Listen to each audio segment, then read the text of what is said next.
बहुत समय पहले स्वर्णगढ़ नाम का एक शांत और सुंदर राज्य था, जहां का राजा राजवीर अपनी दयालुता, साहस और न्याय के लिए दूर दूर तक प्रसिद्ध था। लेकिन उसकी जिंदगी में एक खालीपन था, जिसे वह कभी किसी से कह नहीं पाया। वह अपने लोगों के बीच रहते हुए भी भीतर से अकेला था।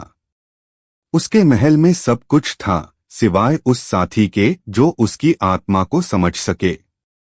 एक रात जब आकाश में चांद हल्के बादलों में छिपा छिपा चमक रहा था, राजवीर महल के पास स्थित चंदन वन में टहलने गया। अचानक हवा में एक मीठी सी खुशबू फैली, जैसे गुलाब और बारिश की मिट्टी एक साथ घुल गई हो।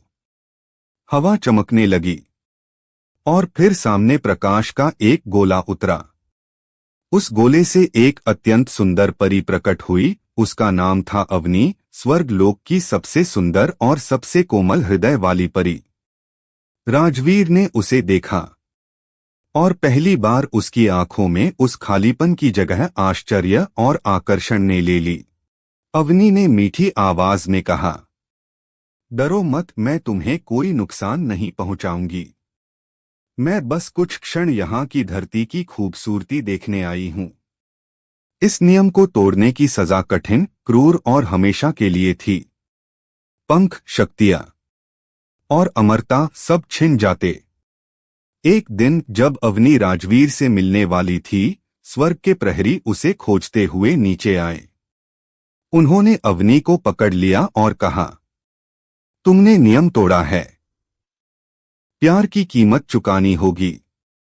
अवनी डर गई, पर तभी जंगल के छोर से राजवीर दौड़ता हुआ आया। उसे छोड़ दो, उसने तलवार उठाते हुए कहा।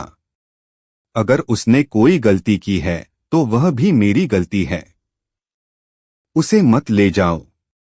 प्रहरियों ने हंसकर कहा, तुम्हें क्या लगता है तुम स्वर्ग से लड़ सकते हो?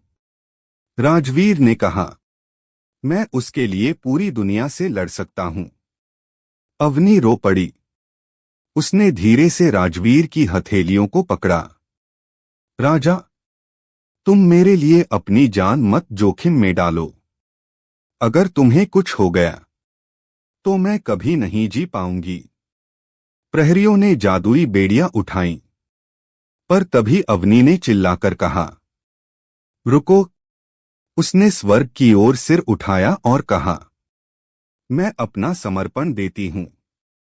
जो भी सजा देनी है मुझे दे दो, लेकिन इस मनुष्य को कोई नुकसान नहीं होना चाहिए।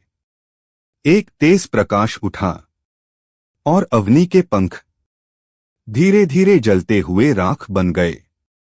उसका शरीर चमक खोने लगा। वह अब एक साधारण इंसान बन चुकी थी।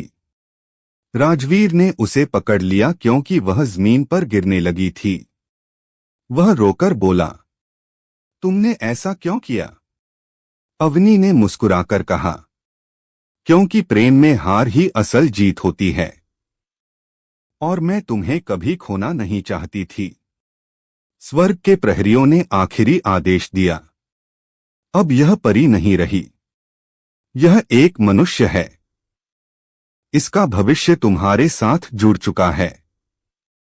और वे गायब हो गए। राजवीर ने उसे अपनी बाहों में उठाया और महल ले गया। कुछ महीनों बाद पूरे स्वर्णगढ़ ने एक भव्य विवाह देखा, जहां राजा और पूर्वपरी एक दूसरे को जीवन भर का साथ देने का वचन दे रहे थे। अवनी के पास अब पंख नहीं थे, पर उसे अब उड़ना नहीं था, क्योंकि राजवीर का प्रेम ही उसकी नई उड़ान बन चुका था।